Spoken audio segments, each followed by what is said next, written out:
제3장 믿음에 의한 우리의 중생 회개 1. 믿음의 결과로서의 회개. 믿음이 그리스도를 어떻게 소유하는가, 그리고 믿음을 통하여 우리는 어떻게 그의 은혜를 받아 즐기는가를 우리가 부분적으로 가르쳤을지라도 우리가 느끼는 효과에 대한 설명을 추가하지 않는다면 그 주제는 여전히 분명하지 않을 것이다. 누가복음 24장 47절과 사도행전 5장 31절에서 회개와 죄의 용서가 복음의 전체라고 하는 데는 충분한 이유가 있다. 그러므로 믿음에 대한 논의가 이 두 가지 논제를 누락시킨다면 아무런 효과가 없고 불완전하며 거의 쓸모없는 것이 될 것이다. 그런데 회개와 죄의 용서는 곧 새로운 생활과 거저 얻는 화해는 그리스도께서 우리에게 주시는 것이며 우리는 믿음을 통해서 그것을 얻는다. 우리가 곧 할 일은 믿음에서 회개로 변이되는 것이다. 이 점을 올바르게 이해하면 어떻게 사람이 믿음으로만 그리고 단순히 용서에 의해서만 의롭다는 인정을 받는지 더욱 분명히 나타날 것이다. 그러나 그런 진정한 삶의 성화는 값없이 주시는 의의 전가와 분리될 수 없다. 이제 회개가 항상 믿음을 따를 뿐 아니라 또한 믿음에서 생긴다는 것은 의심할 수 없다. 복음을 전하여 죄가 용서됨을 알리는 목적은 죄인들이 사탄의 압박과 죄의 멍에와 타락한 생활의 속박에서 풀려 하나님 나라로 옮겨가게 하려는 것이므로 이 복음의 은혜를 받아들인 사람은 반드시 과거 생활의 과오를 버리고 바른 길로 돌아서며 회개를 실천하는 데 전력을 다하게 된다. 그러나 어떤 사람들은 믿음보다 회개가 선행한다고 하며 회개가 믿음을 따르거나 나무의 열매같이 믿음에서 생긴다는 것을 부정한다. 이런 사람들은 회개의 능력을 깨달은 일이 없고 사소한 이유로 이런 생각을 한다. 2. 회개의 근거는 복음에 있으며 믿음은 복음을 받아들인다. 그들은 마태복음 3장 2절과 4장 17절을 인용하여 말하기를 그리스도와 세례 요한이 전도할 때에 먼저 백성에게 회개하라고 역설하고 다음에 천국이 가깝다는 것을 첨부하였으며 사도들이 받은 전도 명령의 내용도 똑같았다고 사도행전 20장 21절에서 누가가 전하는 바와 같이 바울도 이런 순서를 따랐다고 한다. 그러나 그들은 글자의 순서를 미신적으로 고집하면서 그 말들을 함께 연결하는 의미를 무시한다. 주 그리스도와 세례 요한이 마태복음 3장 2절에서 회개하라 천국이 가까웠느니라라고 전도할 때에 그들은 은혜 자체와 구원의 약속에서 회개에 대한 이유를 이끌어내지 않았는가. 그러므로 그들의 말은 하늘나라가 가까웠으므로 회개하라는 것과 똑같은 뜻이다. 마태는 세례 요한이 전도한 말을 전한 다음에 이사야의 예언이 그에게서 성취된 것이라고 하며 마태복음 3장 3절에서 이사야 40장 3절의 이사야의 예언을 인용한다. 광야에 외치는 자의 소리가 있어 가로되 너희는 주의 길을 예비하라. 그의 첩경을 평탄케 하라. 그러나 이사야 40장 1절과 2절에서는 그 소리가 우선 위로의 말과 기쁜 소식으로 시작할 것을 명령한다. 그렇지만 회개의 근원이 믿음에 있다고 할 때 우리는 회개를 하게 만들기까지의 어떤 시간적 차이가 있다고 상상하는 것이 아니다. 우리의 뜻은 자기가 하나님의 것임을 알지 못하면 사람은 진심으로 회개할 수 없다는 것을 밝히려는 데 있다. 그러나 우선 하나님의 은혜를 알지 못하고는 자기가 하나님의 것임을 참으로 믿을 수도 없다. 이런 문제는 앞으로 더 명백하게 논하겠다. 은혜를 깊이 알게 되기 전에 또는 은혜를 맛보기도 전에 양심의 가책에 눌리게 되거나 복종하지 않을 수 없게 되는 사람들이 많은 것을 보고 속은 사람들도 혹 있을 것이다. 또 이 시초의 공포심을 어떤 사람들은 미덕으로 인정한다.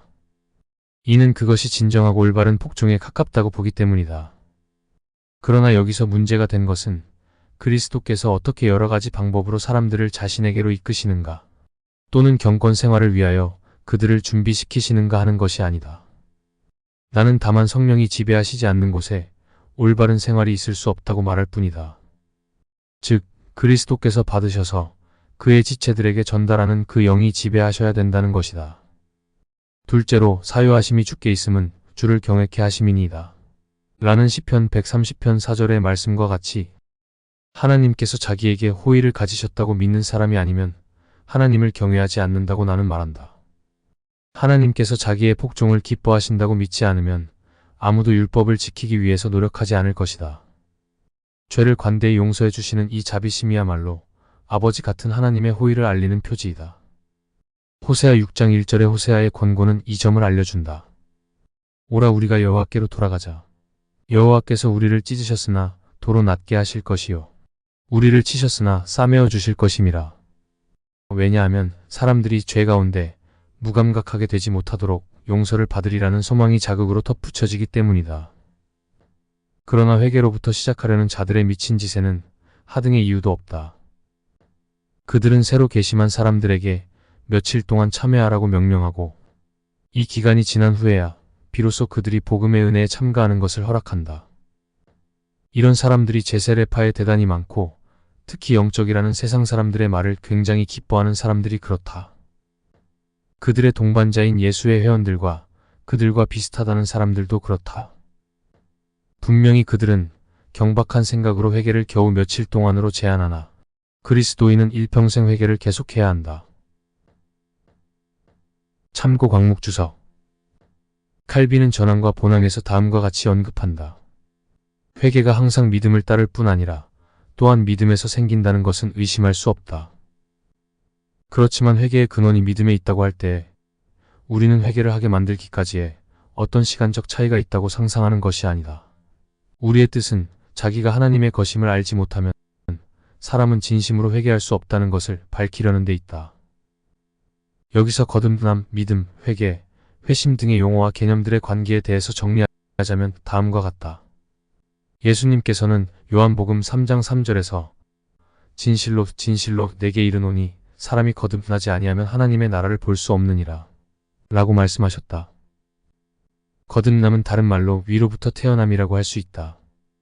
아담의 원죄 이후에 영적으로 죽어있는 인간은 위로부터 하늘 생명을 받지 않고서는 하나님을 향한 영적 감각을 가질 수 없다.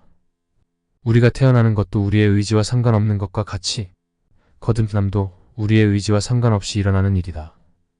이는 전적으로 하나님의 주권이며 일종의 무의식적 사건이라고 할 수 있다. 성령으로 거듭난 사람만이 회심을 할 수 있다. 이에 반해 회심은 거듭남으로 살아난 영혼이 자신의 죄에 대해 반응하고 하나님을 향하여 움직이는 마음의 반응이라고 할 수 있다. 이것은 의식적 자각을 수반하며 믿음과 회개를 포함한 말이다. 그리고 칼빈은 믿음이 회개에 선행한다고 말한다. 자기가 하나님의 것임을 알지 못하면 사람은 진심으로 회개할 수 없다는 것이다. 그러나 칼빈은 그렇지만 회개의 근원이 믿음에 있다고 할 때 우리는 회개를 하게 만들기까지의 어떤 시간적 차이가 있다고 상상하는 것이 아니다. 라고 말함으로써 믿음과 회개가 시간적 순서가 아닌 논리적인 순서라는 것을 밝힌다. 거듭남, 믿음, 회개는 시간적으로 동시에 일어날 수도 있는 것이다. 회개한 사람은 세상이 아니라 하나님을 향해 살아가며 생활의 변화를 동반한다. 칼빈은 구항에서 나는 회개를 한마디로 중생이라고 해석하는데 회개의 유일한 목적은 아담의 범죄로 말미암아 일그러지고 거의 말살된 하나님의 형상을 우리 안에 회복시키는 것이다. 라고 한다. 넓은 의미로는 이런 전 과정을 거듭남이나 회개로 볼 수 있다. 3. 죽임과 살림. 그러나 회개에 대해서 잘 아는 어떤 사람들이 훨씬 전에 성경의 표준에 따라 단순하고 진지하게 말한 것이 있다. 그들은 회개는 죽임과 살림의 두 부분으로 구성된다고 하였다. 죽임에 대해서 그들은 죄를 인식하며 하나님의 심판을 알게 된 영혼이 슬퍼하며 무서워하는 것이라고 설명한다. 누구든지 죄를 진정으로 알게 된 때에는 죄를 미워하기 시작하며 다음에 진정으로 자신을 싫어하며 자신이 가련한 자, 멸망할 자인 것을 인정하며 새로운 사람이 되기를 원한다. 그뿐 아니라 사람이 하나님의 심판을 조금이라도 느끼게 되면 그는 심리적으로 큰 충격과 타격을 받게 된다. 교만이 꺾이고 낙담하여 떨며 용기를 잃고 절망 상태에 빠진다. 이것이 회개의 시초여 보통 이것을 통회라고 부른다. 살림은 믿음에서 생기는 위안이라고 해석된다. 바꿔 말하자면 죄의식으로 좌절에 빠지게 되고 하나님께 대한 두려움에 쌓였던 사람이 후에 하나님의 선하심을 바라보고 즉 그리스도를 통한 그의 자비와 은혜와 구원을 깨닫고 일어나며 정신을 차리며 용기를 회복하고 말하자면 죽었다가 다시 살아나는 것이다. 그런데 죽임과 살림이라는 말을 바르게 해석한다면 회개의 힘을 충분히 설명한다. 그러나 살림을 기쁨이라고 혼란과 공포에 빠졌던 마음이 진정된 후에 받는 행복감이라고 해석한다면 나는 찬성하지 않는다. 살림이라고 한 부분은 거룩하고 헌신적으로 살겠다는 소원을, 곧 중생에서 생기는 소원을 의미한다. 마치 사람이 하나님을 향해서 살기 시작하고 자기에게 대해서는 죽는다고 하는 것과 같다. 4. 율법 하의 회개와 복음 하의 회개. 다른 사람들은 회개란 말의 뜻이 성경에서 여러 가지로 나타나는 것을 보고 회개에는 두 가지가 있다고 생각한다. 몇 가지 특징으로 그것들을 구별하기 위해서 하나는 율법의 회개라고 부른다. 죄인은 이 회개에 의해서 죄의 가책으로 상처를 받고 하나님의 진노를 두려워하여 떨며 그 불안한 상태에 붙잡힌 채 빠져나오지 못한다. 다른 하나는 복음의 회개라고 한다. 이 회개에 의해서 죄인은 큰 고통을 받지만 고통을 이기고 일어서며 그리스도를 의지하여 자기의 상처를 치료하기 위한 약과 공포심에 대한 위로와 불행에 대한 피난처로 삼는다. 율법의 회개에 대한 신뢰로서 그들은 창세기 4장 13절의 가인과 사무엘상 15장 30절의 사울과 마태복음 27장 4절의 유다를 든다. 이 사람들의 회개에 대한 성경의 기사를 보면 이들은 자기들의 죄가 중대함을 인정하고 하나님의 진노를 두려워했지만 하나님을 처벌자와 심판자로만 생각했기 때문에 그 생각에 압도되었다. 그러므로 그들은 이 생에서 이미 지옥에 들어간 사람, 하나님의 존엄하신 진노 앞에 벌을 받기 시작한 사람들이었으며 그들의 회개는 지옥으로 향하는 관문에 지나지 않았다. 복음의 회개의 예는 죄의 가시에 찔려 통증을 느끼면서도 하나님의 자비를 믿고 생기를 얻어 다시 일어나 주께로 돌아선 사람들이다. 히스기야는 죽으리라는 말씀을 들었을 때 두려움에 떨었다. 그러나 그는 울면서 기도했으며 열왕기하 20장 2절을 보면 하나님의 선하심을 바라보고 확신을 얻었다. 요나서 3장을 보면 니느웨 사람들은 멸망하리라는 무서운 위협을 듣고 마음이 괴로웠지만 굵은 배를 입고 제에 앉아 기도하며 하나님께서 그 무서운 진노를 그치시고 자기들 쪽으로 돌아서시기를 바라고 기다렸다. 사무엘하 24장 10절에서 다윗은 인구 조사를 한 것이 큰 죄였다고 고백하고 이어 종의 죄를 사하여 주옵소서 라고 기도하였다. 사무엘하 12장 13절과 16절에서는 나단의 책망을 듣고 다윗은 자기의 간음죄를 인정하고 주의 앞에 엎드렸고 또한 용서를 기다렸다. 베드로의 설교를 듣고 마음에 찔린 사람들의 회개도 이런 것이었다. 그들은 사도행전 2장 37절에서 하나님의 사랑을 믿고 이렇게 물었다. 형제들아 우리가 어찌할꼬? 베드로 자신의 회개도 이런 것이었다. 마태복음 26장 75절과 누가복음 22장 62절을 보면 그는 몹시 울었으나 소망을 버리지는 않았다. 5. 회개의 정의. 이런 이야기는 다 사실일지라도 내가 성경에서 배울 수 있는 범위 내에서 보면 회개란 말의 뜻은 이와 다르다. 왜냐하면 그들이 믿음을 회개에 포함시키는 것은 바울이 사도행전 20장 21절에서 하는 말과 일치하지 않는다. 유대인과 헬라인들에게 하나님께 대한 회개와 우리 주 예수 그리스도께 대한 믿음을 증거한 것이라. 여기서 그는 회개와 믿음을 서로 다른 것으로 여긴다. 그렇다면 어떻게 생각할 것인가? 진정한 회개는 믿음을 떠나서 이루어질 수 있는가? 그럴 수 없다. 그러나 서로 분리할 수는 없을지라도 구별은 해야 한다. 믿음 안에 소망이 없는 것이 아니나 믿음과 소망이 서로 다른 것과 같이 회개와 믿음도 영구적인 줄로 묶여 있지만 서로 결합할 필요는 있어도 혼동해서는 안 된다. 하나님을 향한 회심을 전체적으로 회개란 말로 이해하며 믿음이 이 회심의 중요 부분이라는 사실을 나는 알고 있다. 그러나 어떤 의미에서 이렇게 하는지는 회개의 능력과 본질을 설명하면 곧 밝혀질 것이다. 회개에 해당하는 히브리 말은 전환 또는 귀환이라는 뜻에서 왔다. 헬라 말은 마음 또는 의도를 바꾼다는 뜻에서 왔다.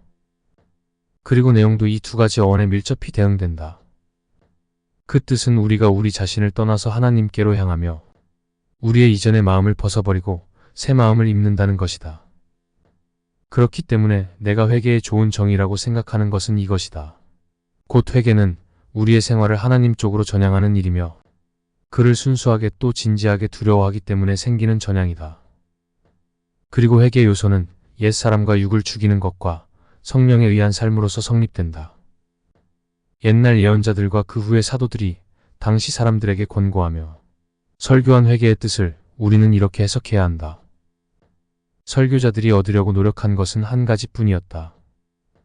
자기들의 죄를 알고 당황하며 하나님의 심판에 대한 두려움에 가슴을 찔린 사람들이 자기들이 노여우시게 한 분 앞에 꿇어 엎드려 겸손한 태도를 가지며 진정한 회개로 바른 길에 다시 들어서는 것이었다.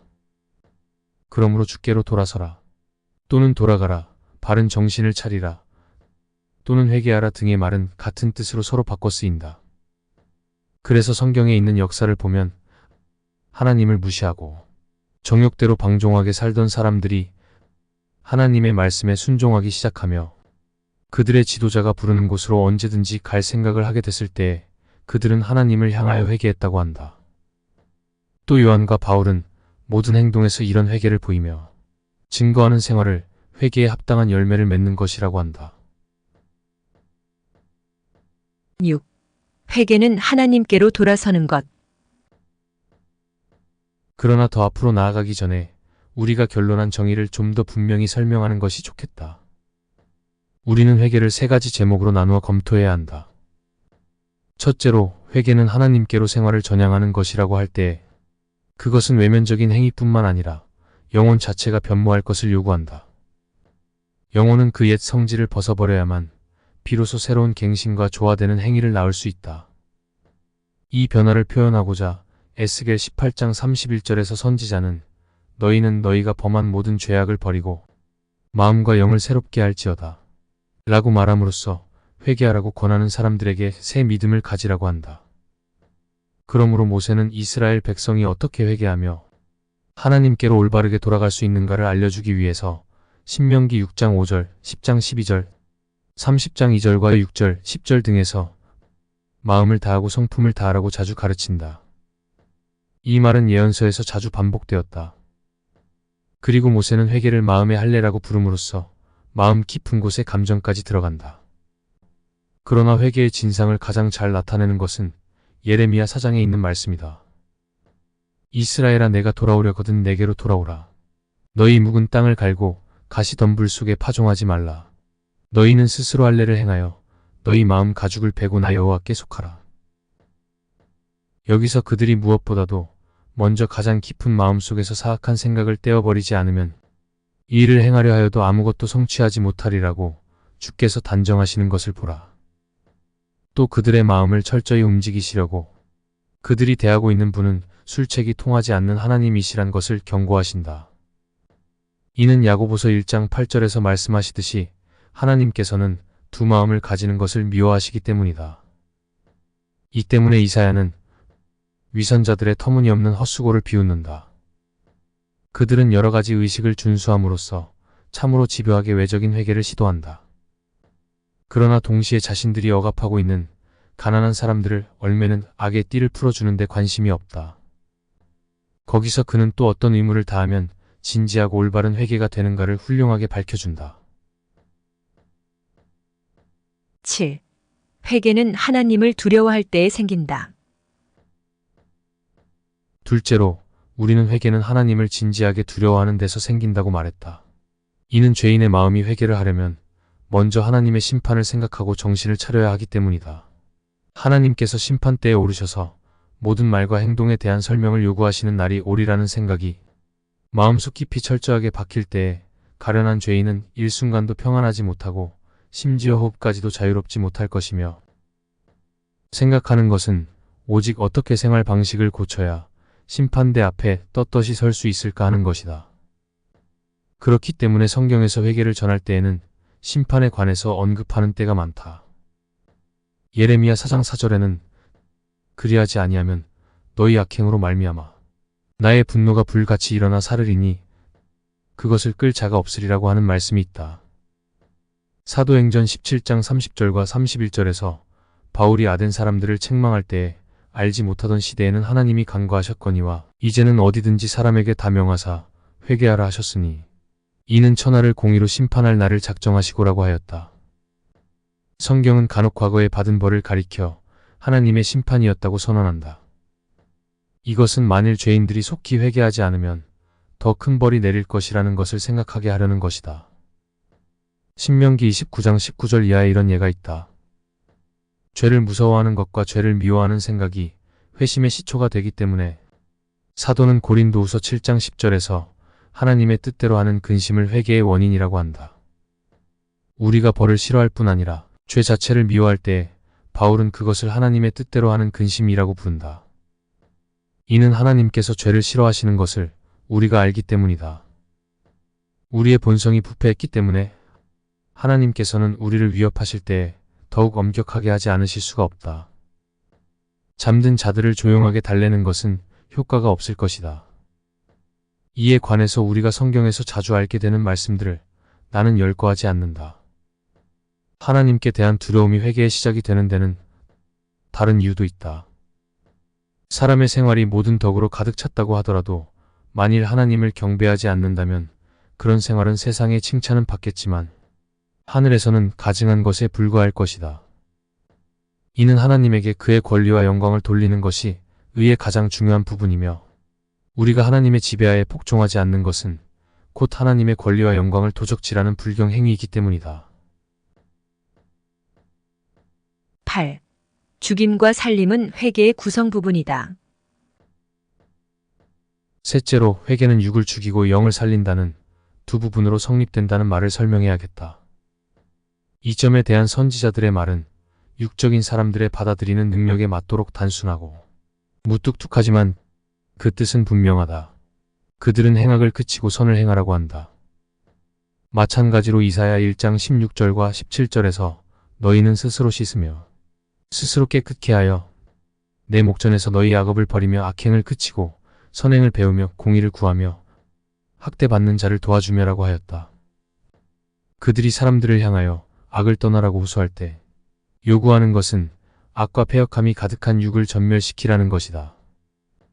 우리 자신을 벗어버리며 우리가 타고난 성질에서 떠난다는 것은 심히 어려운 일이다.